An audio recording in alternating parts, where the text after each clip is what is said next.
Hello, and welcome to the video.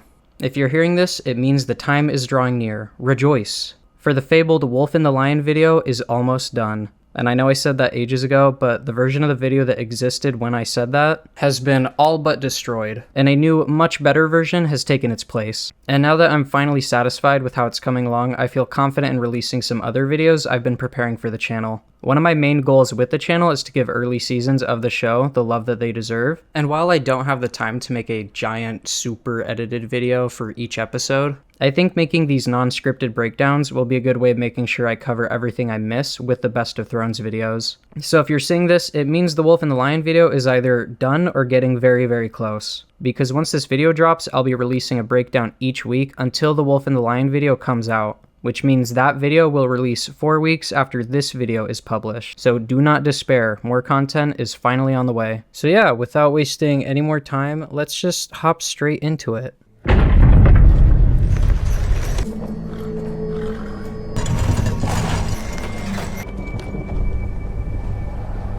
I remember the first time watching through wondering like, oh, what is this long ass tunnel? Like, are they going into a mountain? And then no, they pop out the other side of this giant fucking wall, and it's like, whoa, what's that all about? Dave and Dan might have missed this, but we're starting not with any political intrigue. We're starting north of the wall, which is kind of crazy. It's as if the White Walker threat is kind of central to this story.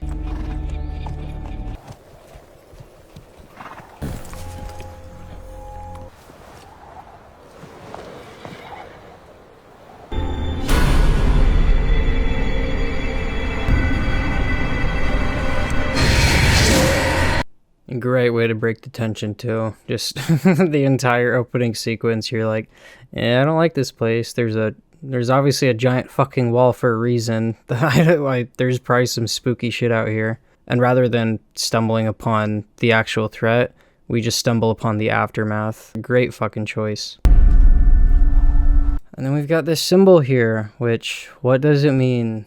We will never fucking know, because the creators themselves didn't fucking know.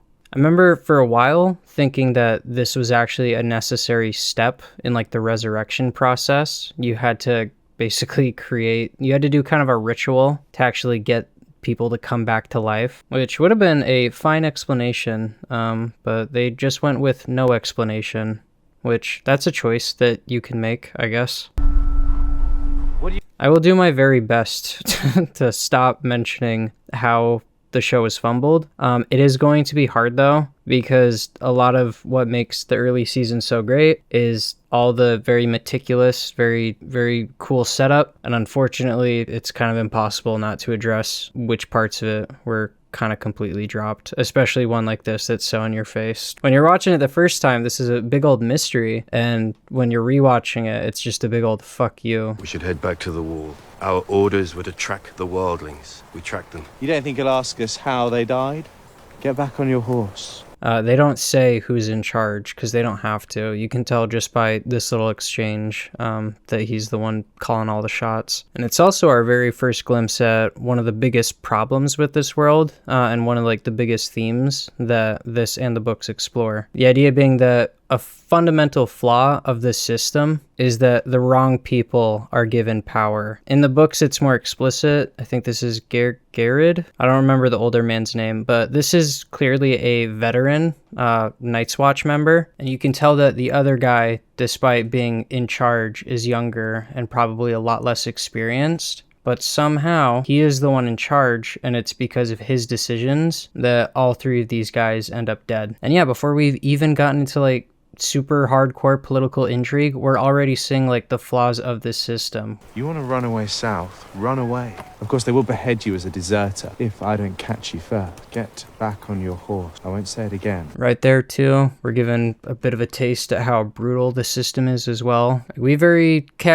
quickly and casually escalated towards threatening a man's life just to get him to comply with an order. Also shows you the lack of freedom that each member of the Night's Watch has. Your dead men seem to have moved camp. See where they went. What is it?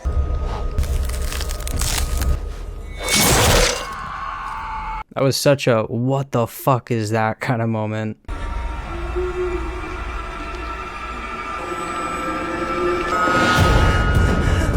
Another great reveal, also scary as shit. It is so funny rewatching this opening because it's a nice little reminder that Game of Thrones had a healthy dose of like horror added to the magic, and I think it's one of the best elements of it.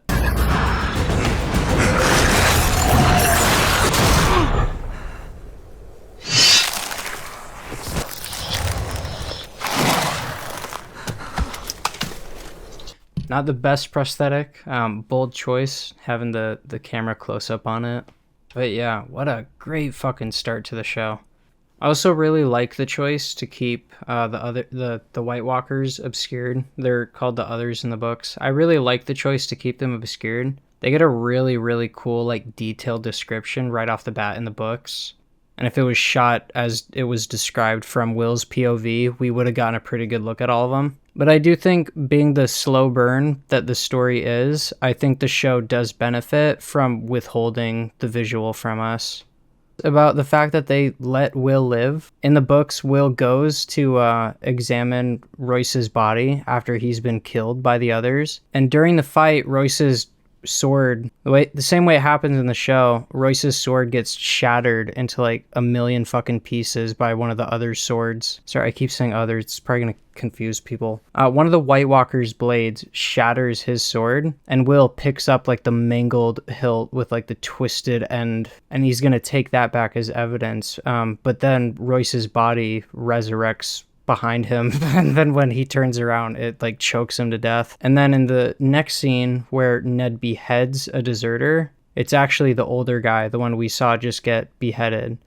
And the implication, I think, is that he never even saw the White Walkers. And if he did, they probably weren't aware of him. So in the show, this is kind of important because it means that this is a choice, that they wanted someone to go back and like tell people about them, which I don't like. I much prefer the way the book did it, where the survivor is the one who didn't get a full look at them. We also don't get to hear his last words, whereas Will straight up says to Ned, like, I saw the White Walkers, they're coming. We'll say that little bit right there. They do capture the way the books describe their voices really well. I'm pretty sure the books describe it as like ice and like tree branches crackling. The way he gets beheaded too, how like the White doesn't swing the sword. He just kind of like passes it through his throat like it's a lightsaber. I think that captures like the otherworldly sharpness of their blades very, very well. And unlike House of the Dragon, we're actually going to talk about the intro a little bit because, oh my god, this intro is fucking awesome. I can't play any of the music for copyright reasons, but the choice to have it be a map, and a map that like updates with each episode so that it shows you like the most relevant locations and their distance to each other, it's fucking brilliant. That's such a great idea, especially because in these earlier seasons, like the distance between locations actually fucking matters. Because everything matters, because all the little details matter. And yeah, I really wish they would bring some form of this back in House of the Dragon. I guess it's not really needed as much in House of the Dragon. I do think it would kind of help, because I feel like one thing that isn't explained all that well, even despite how many times they try to show you a map on screen, is I don't feel like they explain why Harrenhal is such a like important place. Whereas I think if you had a little map intro like this, I think you could kind of show it pretty well. It'd also be really cool if you had like little banners scattered throughout the map that showed like the lesser houses. And you could have like, I don't know, you could have them like turning red or green or black or green depending on which side they were on. The tapestry is a cool idea. And I do like that, once again, it updates with the episodes. Fun shot, but like, did he not see these guys? Did he not see them coming straight right in front of him? Winterfell. Looks pretty good. I'll make this complaint once, because it's just a thing throughout the entire show. I do wish that there was more like stuff outside the castle walls. I don't think it's as much of a problem with like really, really big places like King's Landing. It's still a problem, but it's something that really jumped out to me in House of the Dragon, the Battle of Rook's Rest. These castles just being kind of like in the middle of nowhere, and then like no like kind of city or farmland around them, it looks and feels odd. It doesn't stand out a ton, but once you like, I don't know, once you like think about it once, it kind of always bugs you every time you see a castle, especially because I don't know, for me it kind of adds to the feeling that it's been CGI'd in. I feel like if it was more messy and expansive, it'd be a bit more buyable. Not to complain about the castle itself though, the CGI it's very, very well implemented. Father's watching, and your mother.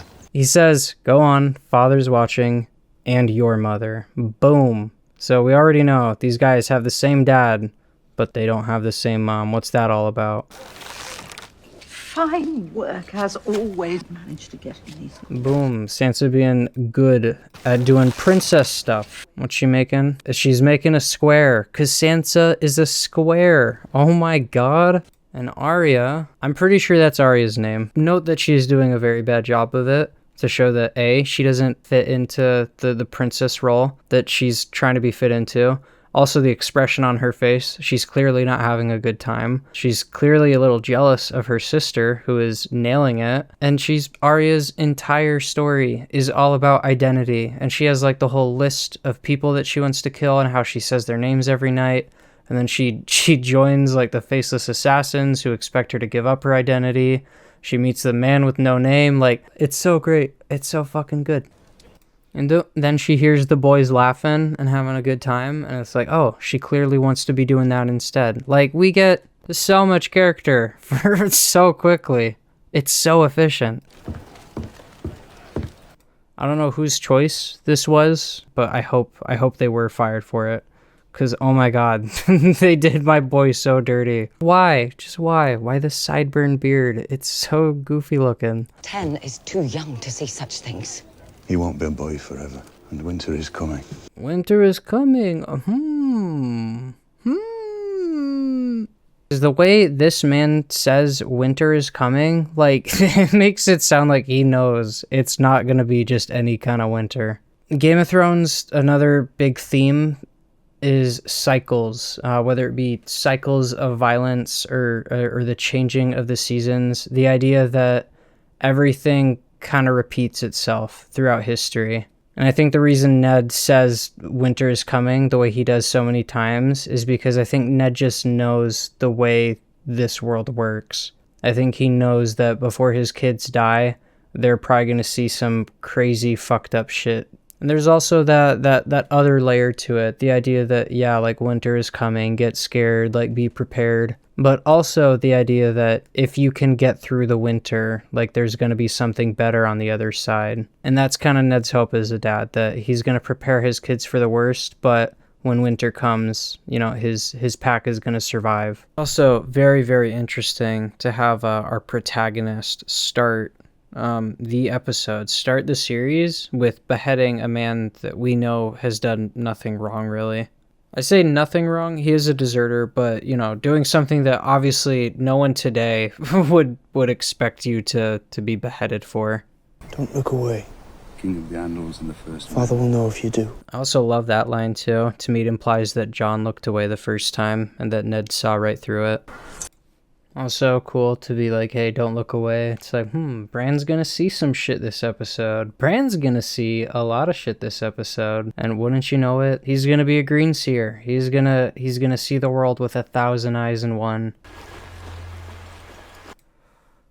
For anyone wondering how this prop looks so good, I'm pretty sure it's real. I would double check, but honestly, this is either one of the best props they ever fucking made, or this is a real ass carcass with like actual fucking maggots all over it, and it's disgusting. And you're not gonna believe this, but this is a real corpse of a real direwolf. How crazy is that? Jokes aside though, that is a great fucking prop. And of course the symbolism of the stag and the direwolf dead. And this is some not so subtle foreshadowing, but this is also where we get the direwolves. You want to hold it? I think this was deliberate on Jon's part to try to save the direwolf cubs. I think he's well aware that handing one of them to Bran is going to help soften Ned's resolve when Bran says, "No, Dad, don't kill it, please." Which is something I think Jory and Theon pick up on right away. Theon looks a little nervous, as if he's like, Bran can't be getting attached to a direwolf. We're going to have to kill that thing. Which is why it seems a little cold and callous how like ready Theon is to kill it, especially with how quickly he goes to snatch the one that Bran is holding. But I think it's a mercy on his part. I think he realizes right away, like, oh, I need to kill this thing before Bran fucking falls in love. Right, give it here. No! The way he says it too, he's like, all right, give it here. Like he tries to be very like business as usual about it. Also a good moment too, Robb snapping at him, and then Theon defensively going, I don't take orders from you, take them from your dad. It also makes you wonder, like, oh, who's this kid? What's Theon's deal? There were 5 pups, one for each of the Stark children. They were meant to have them. Him saying, oh, there's a pup for each of the Stark children, and he excludes himself. Run to the litter. That one's yours, Snow. Because it shows you, right there, it shows you the two interpretations. Theon going like, ha, see, that's a fuck you straight from the gods. They're telling you you're not a real Stark. But Robb's reaction is the complete opposite. He's like, dude, like, what more do you need? This is the gods telling you you're one of us. We're like 15 minutes in. It's so efficient. We got the late Jon Arryn, which this guy he's got some pretty cool backstory that honestly I would love. I'm not the only one. Everyone wants to see a Robert's Rebellion put to screen, because I would love to see Jon Arryn in his prime. Because for anyone who doesn't know, the show pulls some super bullshit in season 7, and it tries to act like Robert's Rebellion was started because Lyanna was kidnapped. I go over this in depth in the Wolf and the Lion video. It wasn't started just because Lyanna was kidnapped. It was started because Lyanna gets kidnapped, and then Brandon, her brother, he goes to the capital demanding that Rhaegar come out and die. He gets captured. Then his dad answers the ransom that the Mad King puts out. He goes there with 200 men. He gets captured as well. He demands a trial by combat. The Mad King names Fire his champion. He burns him alive. Brandon kills himself, blah, blah, blah. But what happens next is Aerys is expecting retribution, and he's super fucking paranoid. So he tells Jon Arryn, not tells him, but he writes to Jon Arryn demanding the heads of Ned and Robert. And Jon basically raised Ned and Robert. They're like his sons. He raised them since they were like 8, both of them. So in response, not only does he say no, he says, no, fuck you. I'm going to start a rebellion. We're going to take you off the throne. Jon Arryn is the one who starts Robert's Rebellion, because he's like the surrogate father of Ned and Robert. And we get so little about him, which I think is a real shame, because what a Chad move. Starting war against the current ruling power to defend your sons. Not even your blood sons, your surrogate sons. That's fucking dope. We got Jaime telling Cersei she worries too much, and then we got Cersei telling Jaime that he doesn't worry enough. Nothing too crazy. The backstory is cool though. The fact that he jumped off of Casterly Rock. We get shown right away that Jaime is very, very brave, to the point of being reckless. First glimpse at the Godswood, we have Ned cleaning the blood off of his blade next to the tree. Which is something they flesh out a little bit more in the books, the idea that the werewoods, people would make sacrifices to them, and that their roots would soak up the blood. You know, just an extra layer of spooky to these creepy-ass trees with faces on them. They have this very vampiric quality to them, where they have they're like bleached out as if they're pale trees, and then they have the blood red leaves. And then, of course, when you have the sap, the blood red sap dripping from their eyes as if they're crying tears of blood. It's some very, very striking imagery. All these years, and I still feel like an outsider when I come here. Because when you first watch, you're not as accustomed to the world, so you're not really thinking in terms of like, oh yeah, people are getting like shipped around the map to make these marriage pacts. But yeah, Catelyn is indeed one such person who comes all the way from the Riverlands. So she is very, very far from what was once her home. I know he was like a father to you.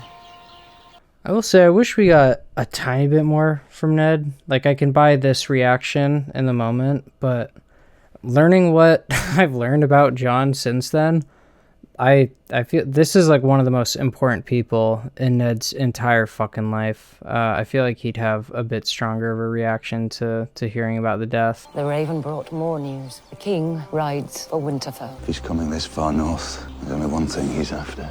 I'm told he reads all night. I'm told he drinks all night.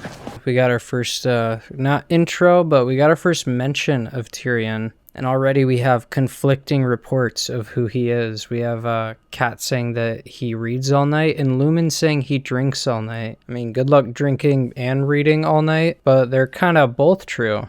And I like that Tyrion's reputation is something that is immediately like called into question, because a big theme with his character is how people judge him before they've even gotten to know him, and how much that impacts his character and his decisions and how he views the world. I hear she's asleep with a mink. I hear the prince is a right royal prick. We get Theon being horny, mention of Joffrey, and being told right away that he's a real piece of shit. Immediately followed by Theon expressing just how horny he is 24/7. Think of all those southern girls he gets to stab with his right royal prick.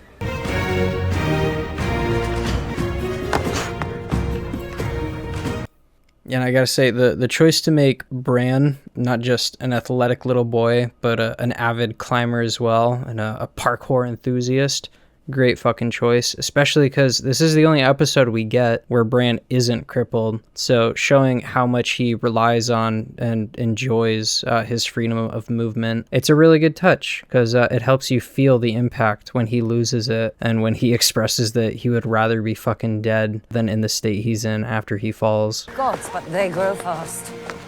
Very, very sneaky little time jump too. One could be forgiven for thinking that like this all happens in like a day. But remember, we just saw Cersei in the Capitol as they were preparing to bury Jon Arryn's body. And we see her in the same episode reach Winterfell, and she says that it took them a month to get there. So this episode actually spans a whole ass month, and I feel like a lot of people miss that. But yeah, we see that Bran's little puppy has gotten, he's like doubled in size already.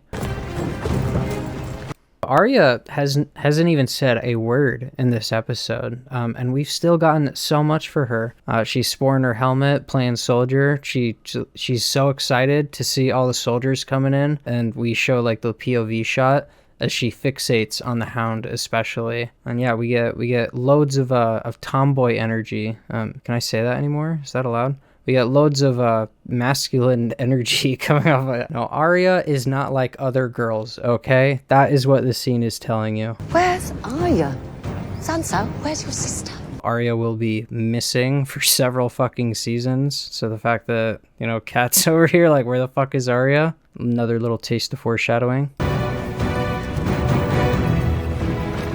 I do think it's a shame we never get any kind of Robb and Joffrey interaction, because there's a there's a non-zero amount of beef. But there we got a little hint of Sansa and her crush on Joffrey, and also you can just tell just right away that because the performance is that good, this is a little shit. This kid is a little fuck. He's a rat fuck. You can tell just by looking at him. Look at this smile. He is up to no good already.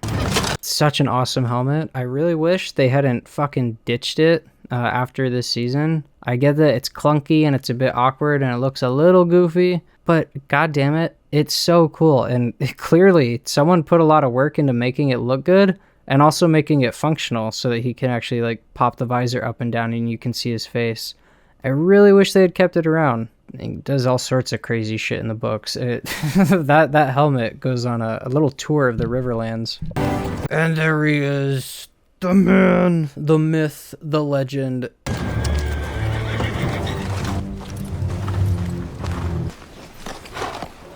Your Grace. You got fat. Some might call it a ripoff of the classic Lord of the Rings. A wizard is never late. That interaction between Frodo and Gandalf, where they're playing it serious, and then this is honestly just a trope in a lot of things. Lando does it with Han.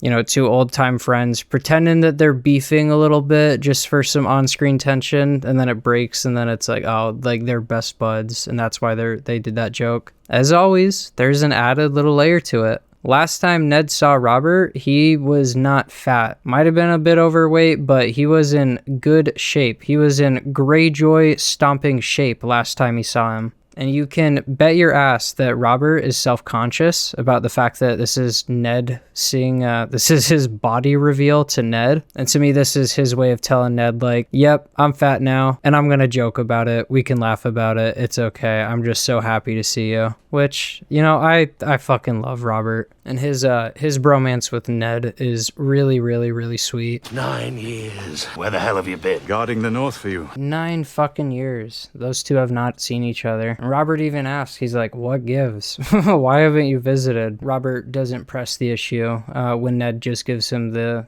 stock standard, oh, I'm Warden of the North. I've been protecting the North for you. And we know the real answer is that Ned is raising and hiding the bastard of Rhaegar Targaryen. I think Robert assumes it's all because of the business with the Targaryen children, which was definitely a big part of it, but I think Jon's existence is what solidified the fact that Ned couldn't be around Robert. And I think it created a bit of resentment because Ned has had to make a lot of sacrifices having to hide Jon's identity. It has severely damaged Jon's life, and it has severely impacted his marriage to Catelyn. And I think he rightly holds Robert responsible for that, because if Robert wasn't so trigger happy about the Targaryens, then he might not have to hide Jon's identity the way he does right now. Aye, you're a pretty one. All Robert says to Sansa is that she's pretty, and she is obviously very pleased by that, and it kind of shows you that once again Sansa is happy with, and she fits very nicely into her ladylike role. Your name is? We have Arya being asked what her name is, because of course You'll be a soldier. knowing that Bran will never walk again, and he will definitely not be a soldier. Take me to your crypt. I want to pay my respects. We've been riding for a month, my love. Ned. Robert is still so eager to get down to the crypts and mourn Lyanna, even though it's been 17 years since she's died. And even after all this time, the fact that Robert still loves Lyanna so much more than he ever could have loved Cersei hurts her tremendously. Where is our brother? Go and find the little beast. Lets us know right away how Cersei feels about Tyrion, calling him a little beast. Tell me about Jon Arryn. 1 minute he was fine, and then... I don't love that they say Jon Arryn. I really wish they had just said Jon or just something more personal, because these guys are talking about their dead father for the first time. I wish they had said like, oh, tell me about Jon. I don't know, saying Jon Arryn feels way too formal, knowing how much he meant to them. I loved that man. He never had to teach you much, but me, all I wanted to do was crack skulls and fuck girls. I need you, Ned, down at King's Landing, not up here where you're no damn use to anybody. It just starts with that, I need you, Ned, because that's what this really is about. Robert just lost Jon, and we'll come to find that Robert has nobody left. He doesn't, not only does he not trust anybody at King's Landing, there's like nobody on the planet that he loves except for Ned. It's so sad, but again, it's really sweet. Robert gave Ned all this time and all this space, and he only comes now because he needs him. And he says that later in the episode. He's like, I only asked because I need you, and you're the last friend I've got, the last real friend. And yet, even before we get that scene where he outright says it, you already get it, because that's how good these characters are. I would name you the Hand of the King. I'm not worthy of the honor. Damn it, Ned, stand up. And he's very open about it, and he just kind of owns it. He says like, yep, like I don't really run the kingdom. I'm just technically in charge. So I am here to put someone who actually knows what they're doing in charge, so I can keep doing whatever I actually want to do. Robert has been on screen for like 2 fucking minutes, and his character, we already know exactly what he's all about. He's all about that eating, drinking, and whoring. The chemistry between these two is fucking great. Once again, just making me crave a Robert's Rebellion show, seeing these two in their prime. But they really are great foils for each other. You have the incredibly honor-bound Ned who takes being appointed hand incredibly seriously, and he bows. And then I love Robert's reaction, how he's like, I'm not trying to honor you, like I'm giving you a job. It's him making light of it, but once again, it's also him just being honest with Ned, like, hey, like I'm giving you like a burden. And I love that he just ends it with, damn it, stand up, Ned. Just again reminding you that these two go way back, and it tells you a lot about both of them. That Ned is all about the formalities, and that Robert really just doesn't care about them. We were meant to rule together. If your sister had lived, we'd have been bound by blood. This is such an important line, and again, this is Robert's second scene. We had his intro, and then we have this scene, and he already tells you, even though again it takes you forever, and usually for me, I had to rewatch the show before I figured it out, but the show tells you right away that Robert's love of Lyanna, it's not about Lyanna at all. It's all about what it would have meant for his future. It's all about keeping Ned in his life and making him his family by law. And he straight up says it right here. He says, we were meant to rule together. If your sister had lived, we would have been bound by blood. And then he says, well, it's not too late. You have a son. I have a daughter. We'll join our houses. And I like too that he wants it so badly that he doesn't ask for it either. He's like, we'll join our houses. We're doing this. And I love too that he doesn't even say which kids, because it doesn't even matter. He doesn't say Sansa has come of age. Joffrey is a fine young man. We'll wed them. He says, you have a son. He says, you have a daughter. I have a son. We'll join our houses. Like, we have the means to repair and maintain our friendship. Let's fucking do it. And there he is, the Gremlin King himself. And look at that glorious Lannister blonde hair. Which is funny, because Tyrion's not even supposed to have, like, the true Lannister blonde hair. It's supposed to be all fucked up. Got some sex position, so I gotta be careful to keep the tig-old biddies off the screen. Having Tyrion be separate from the rest of the royal greeting party, kind of showing his status as a more tucked away member of his family, someone that his father especially would rather be more or less forgotten about by the public. Also, that Tyrion himself isn't super comfortable being in public and being made a spectacle of. You know, we've heard the imp nickname thrown around a couple times already throughout the episode, and I like that we hear right away that he hates that nickname, showing that once again Tyrion's reputation and what people say about him, what people think of him, how the world sees him, is something that deeply impacts him. And it's not just for the sake of nudity that this is set in the brothel. Tyrion's relationship to prostitution is a very important part of his character.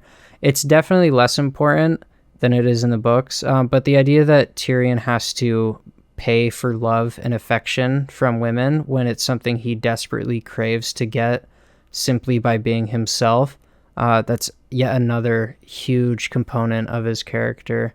And once again, we're not even halfway. We've done so much fucking work. It's so impressive. In some ways, it's harder to talk about because it almost feels a little boring. To me, this stuff is really cool and like interesting. And like, even though like I've seen this like 3 times already, like I'm still catching new stuff, even watching it right now. And it's so fucking dope. Because again, there's just always another layer to it. When something is crafted with this much talent and intent and like it's thought through, there's always something more to appreciate, especially when you have this complex of a world and this many moving pieces.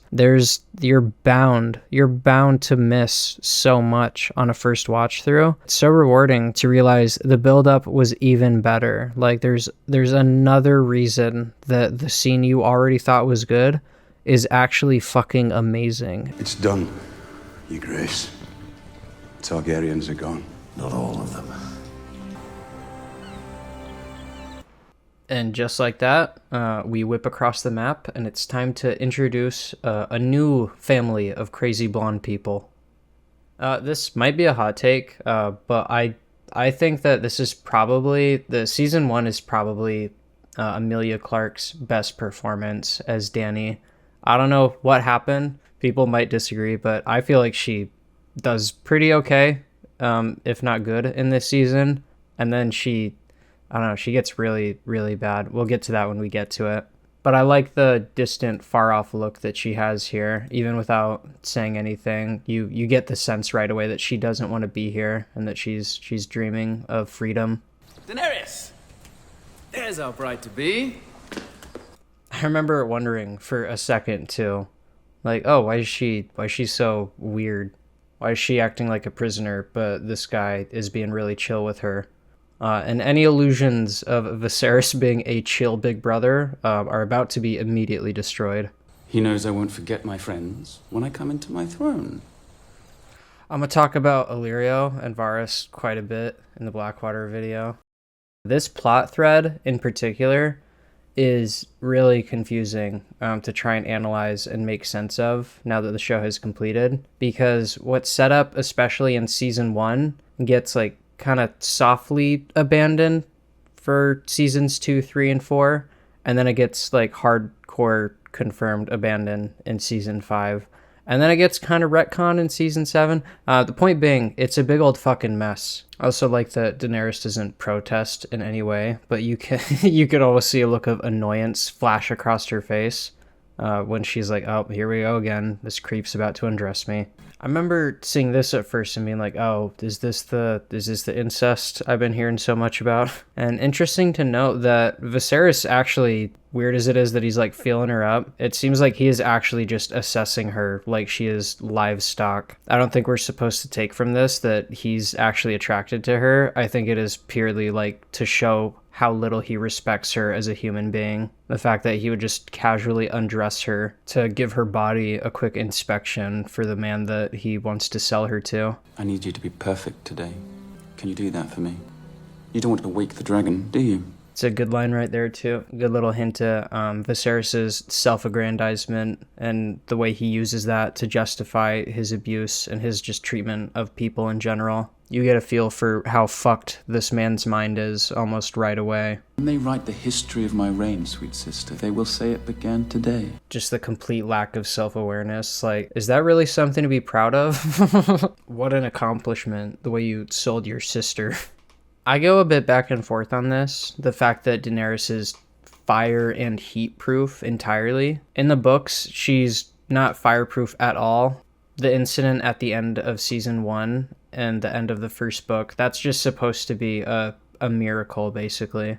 We're supposed to read that there was some kind of divine intervention / ritual going on.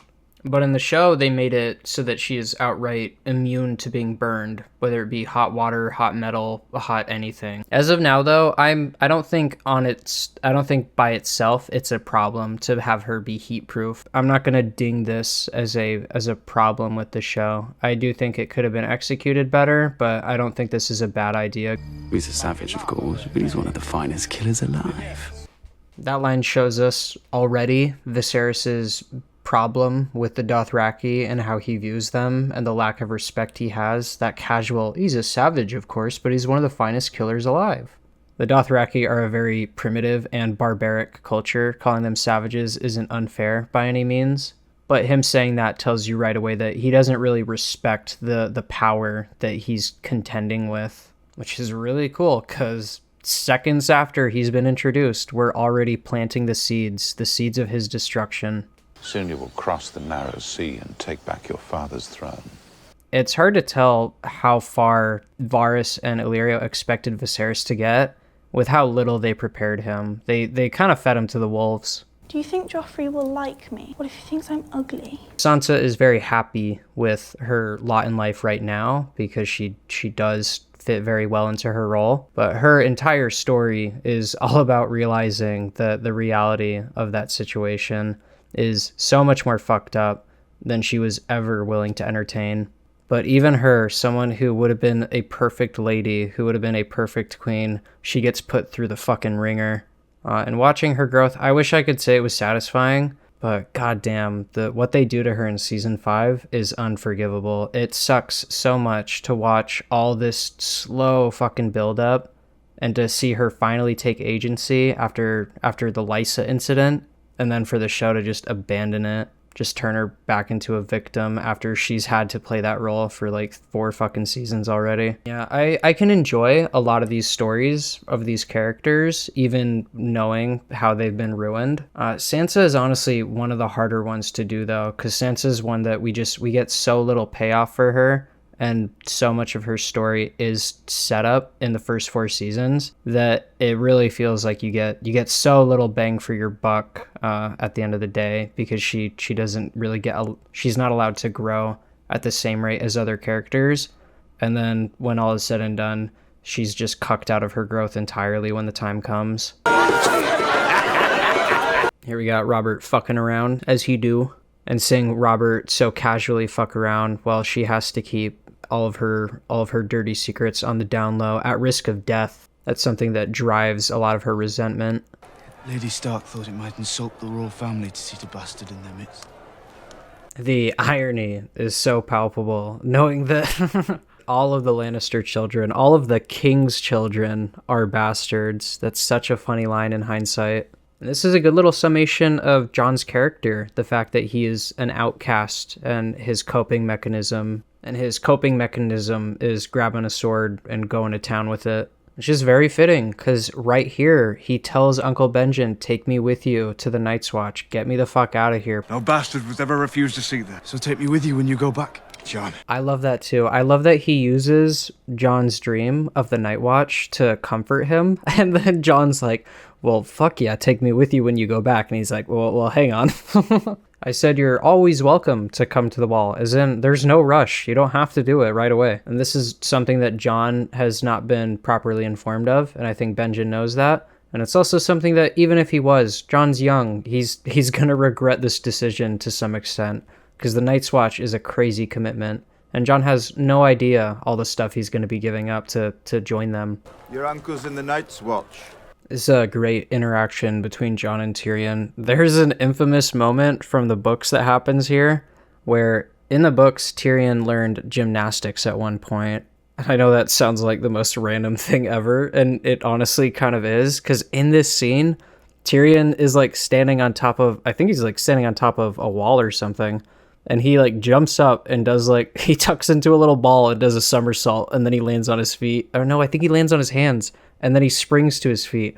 It's such a wacky introduction. It would have been really funny to see them attempt that. But honestly, I'm glad they didn't, because the books are fantastic, but that was a rare moment where I was like, oof, good thing they cut that. I've always wanted to see the Wall. And after this, he ends up inviting himself to join Benjen and Jon, telling us right away that Tyrion has a sense of adventure and curiosity and wonder to him. You're Tyrion Lannister, the Queen's brother? You're Ned Stark's bastard, aren't you? To me, Jon deliberately avoids saying, oh, you're the imp, you're the half-man.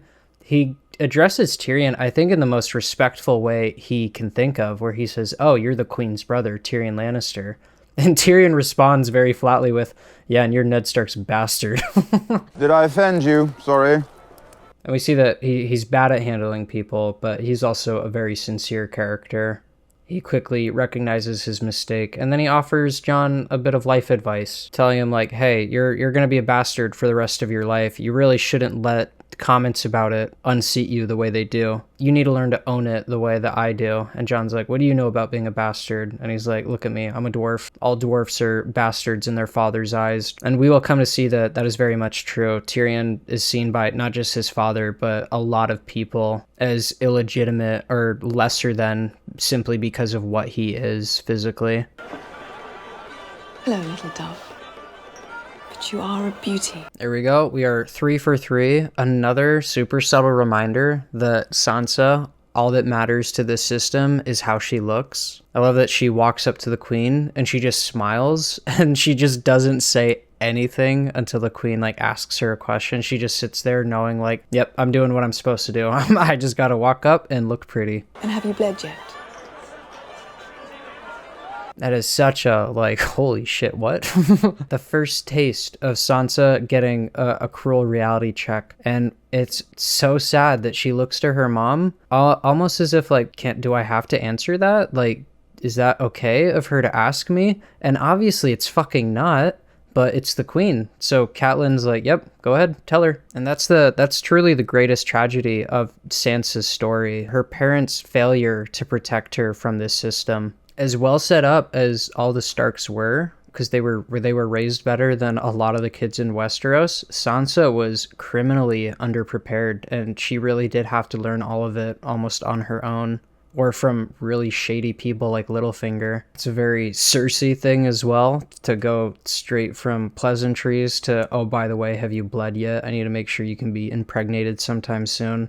Straight back to, what a pretty dress, you should make me something. Already giving us that duality of Cersei's character. And here we got the Jaime and Ned beef. I talk about this in the Wolf and the Lion video a bit. I remember just thinking Jaime was beefing with Ned because Jaime's an asshole. But Jaime has some very complex feelings about Ned, because as we know, Jaime's life was dramatically changed the day he chose to kill Aerys Targaryen. And despite it being the most heroic thing he's ever done, Ned Stark, a paragon of honor, not only hates him for it, despite the fact that he, in a way, avenged his father and brother, but Ned was also the first one to find Jaime on the throne. He was kind of the first one to condemn him, and ever since that moment, everyone has given Jaime similar treatment, and I feel like Jaime can't help but focus a lot of his resentment on Ned. Ned even says later, like, oh, you just stand there and watched as my father and brother died. But then he bitches because he's like, oh, you murdered your king. Which makes Ned seem like a big old fucking hypocrite, but what really matters, and Ned says it, is you served him well when serving was safe. In Ned's mind, the timing was just too convenient. The fact that Jaime didn't flip until the Mad King demanded the death of his own father, in Ned's mind, that just shows that, yeah, Jaime was bad from the get-go. He was always an oathbreaker. Ned actually has a really good monologue about this in the books. He actually says it in one of the first chapters when he does the beheading. This is part of his conversation with Bran. But in Ned's mind, an oathbreaker is the most dangerous person, and a part of that is accurate. In this crazy, dangerous world, you have to be able to rely on people.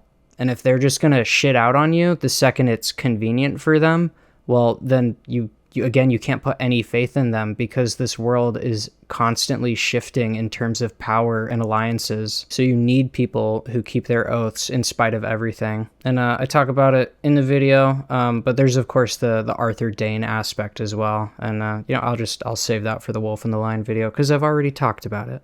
I belong here with you, not down south in that rat's nest they call the capital. This is a very important moment. You could think that Ned decided to say no. He's like, no, I'm going to stay with my family. But this conversation happens, and it all but guarantees that Ned goes to the capital. Pardon, my lord, my lady. What news? Cat throwing the letter straight into the fire right after she's read it before Ned gets a chance to read it, I always found a little funny. It shows you that they have absolute trust in one another, but I definitely would have been like, God damn it, I would have liked to read that first. By the Lannisters. She says the king is in danger. Do you think she would risk her life, her son's life, if she wasn't certain her husband was murdered?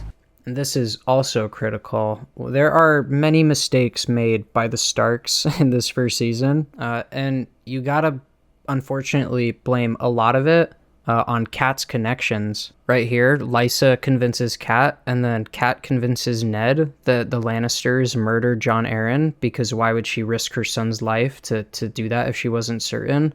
And they're not realizing, obviously, that Lysa killed Jon Arryn. Great blocking too, but these two choices that he has to decide between, which I'm pretty sure it's actually the opposite in the book. I want to say Catelyn convinces him to go to the capital, and Lumen is the one telling him it's a bad idea. So we go from, in this one scene, Ned being on the fence and leaning towards staying with his family, to being hit with this bombshell, and ultimately deciding for the best of his friend and the kingdom and his family, for just the greater good in general, he should go down to the capital and try to figure out what's up. You swore the king an oath, my lord.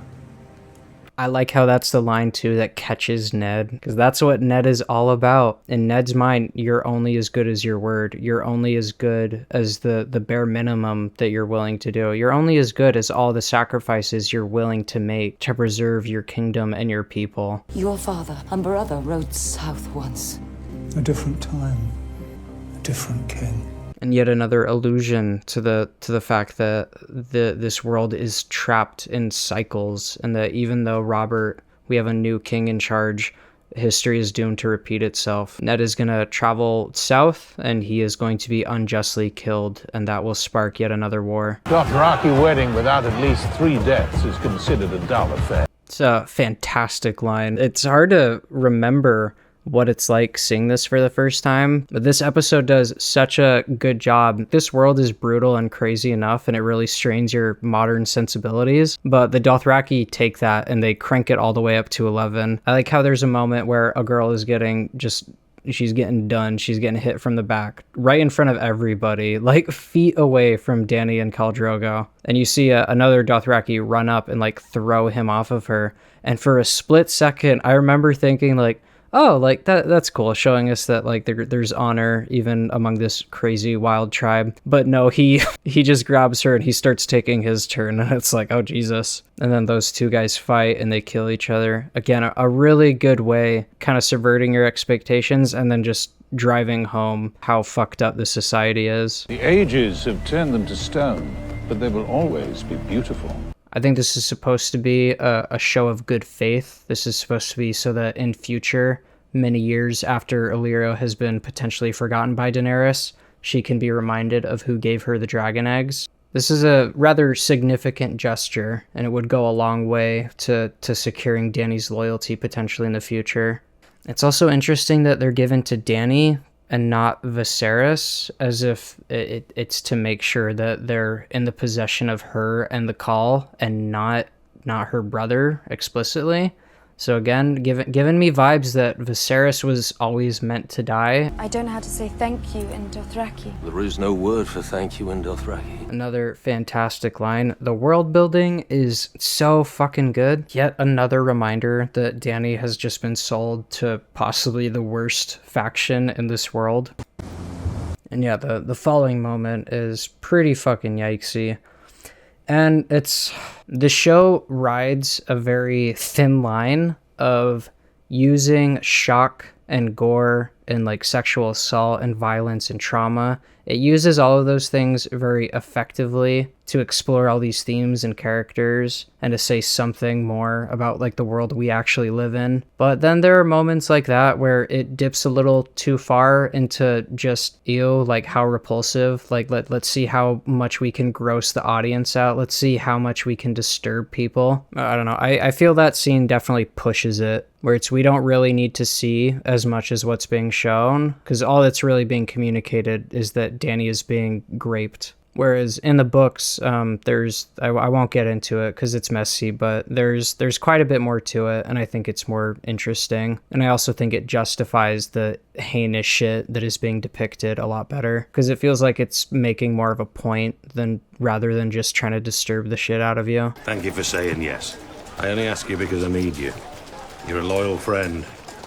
The last one I've got. I like that the dog comes up and like pulls him away. Oh, I totally forgot to mention with the stag and the boar earlier. It's funny rewatching it and knowing about Bloodraven, but there's a lot of moments where you can't help but wonder if the three-eyed raven, the super warg, the guy who's living in the weirwood tree beyond the wall, he gets a big nerf in the show. He's not like a 10th as cool as he is in the books. There's a lot of theories that he is constantly warging into animals and maybe even people to make the story happen as it's supposed to. And I really like the idea that Bloodraven is delivering the direwolves to the Starks by warging into a direwolf, making it travel beyond the wall, and then warging into a stag and then having the two kill each other so that the Starks can come along and find their babies. It makes moments like that where it's like, oh, this is some convenient foreshadowing. It makes some moments like that feel like they're just, again, another part of the incredibly intricate puzzle piece that is this story.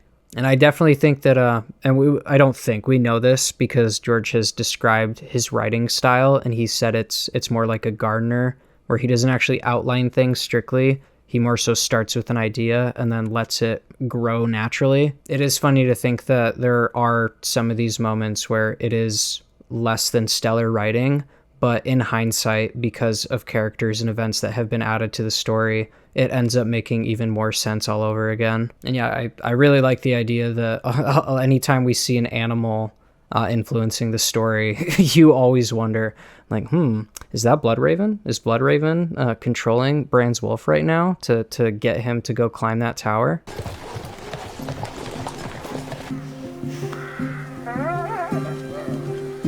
Also, what kind of dog even is this? Is this like a husky wolf? Is this a...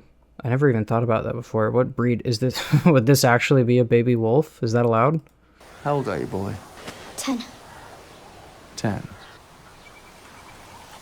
It's a smart moment too. I remember the first time seeing that when he says 10, you just think like, oh, well, yeah, obviously he's not going to push him. He's not going to kill the 10-year-old. But nah, he is so about to kill the 10-year-old.